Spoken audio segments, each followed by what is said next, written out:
પવિત્ર યાત્રાધામ અંબાજીમાં શક્તિ કોરિડોર પ્રોજેક્ટને લઈને તંત્ર દ્વારા ડિમોલિશનની કામગીરી હાથ ધરવામાં આવી, જેને લઈને અનેક મકાનો જમીનદોસ્ત કરવામાં આવ્યા। અંબાજીથી ગબ્બર સુધી શક્તિ કોરિડોર બનાવવા માટે તંત્રએ તૈયારી શરૂ કરી દીધી છે। આ કોરિડોરના રૂટમાં આવતા 89 રહેણાંક મકાનોને નોટિસ આપવામાં આવી હતી અને નોટિસ બાદ પણ દબાણો ન હટ્યા ત્યારે પોલીસ બંદોબસ્ત વચ્ચે તંત્ર દ્વારા દબાણોને હટાવવામાં આવ્યા। તંત્રની કામગીરીને લઈને સ્થાનિક લોકોમાં રોષ જોવા મળ્યો।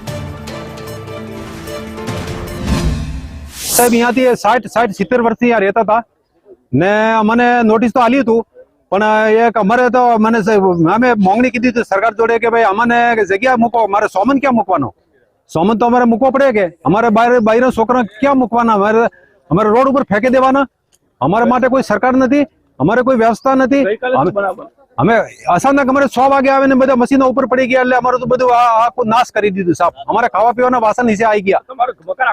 આખો ના નહીં આવતું હતું, આખું નહીં આવતું હતું, ખાલી અમારે બાથરૂમ આવતું હતું, ખાલી બાથરૂમ આવતું હતું પણ અમારે જબરદસ્તી વિરોધ કીધો કે તમારે પાડવું જ પડશે કે 4 વાગે અમે ગયા હતા સર્કિટ હાઉસ, મેડમ ને પૂછ્યું, મેડમ કઈ જવાબ આપ્યો નહીં કે અમારે 4:30 વાગ્યાનો ટાઈમ છે, તમારે જેમ કરવું એમ કરો।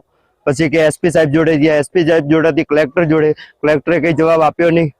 પછી અચાનક આવી ગયા, પછી ઉબાળો ચાલુ થઈ ગયો। એમાં બબુતાજી પ્રભારીને એમનો ખાલી 4 ફૂટનો સાઈડમાં બાથરૂમ હતું, એ ખાલી કીધું હતું 5 વાગ્યાનું, એને પછી આયા એટલે આખું તોડી નાખ્યું કે આખું તોડો, એ બધું દબાણ છે। આ રીતે બધો કરી ને બધાને હેરાન કરીને આ બધું તોડફોડ કર્યું છે। સામાન કાઢવાનું કીધું પણ કોઈ લોકો સામાન કાઢે પણ એમને બહાર કાઢી દીધા કે બધાને બહાર કાઢો, અહીંથી સામાન નહીં લેવાનો, હવે પતી ગયું। ગાયો ભેંસો ઊભી હતી એમને બી કાઢી મૂકી। કોરિડોરની જે કામગીરી શરૂ કરવામાં આવી રહી છે તેને લઈને જે 89 મકાનો હતા તે જમીનદોસ્ત કરવામાં આવ્યા હતા। આપ જોઈ શકો છો જે અહીંયા 89 મકાનો હતા, કાચા અને પાકા જે મકાનો હતા તેમના જે સામાન બી અંદર રહી ગયો છે અને 89 મકાનો છે તે જમીનદોસ્ત કરવામાં આવ્યા છે। જે અંબાજીથી જે ગબ્બર સુધી જે કોરિડોરની જે કામગીરી શરૂ કરવાની છે તેને લઈને જે આ દબાણો છે તે દૂર કરવામાં આવ્યા હતા અને કહી શકાય છે કે અમુક લોકોના જે બાથરૂમ જતા હતા પરંતુ બાથરૂમની સાથે સાથે જે મકાનો પણ જે જમીનદોસ્ત કરવામાં આવ્યા છે તેને લઈને જે લોકોમાં પણ ભારે રોષ જોવા મળી રહ્યો છે। કહી શકાય છે કે જે અહીંયા જે 89 મકાનો હતા, કાચા હતા અને પાકા પણ હતા, પરંતુ કહી શકાય છે કે અમુક લોકોના જે સામાન હતા એ પણ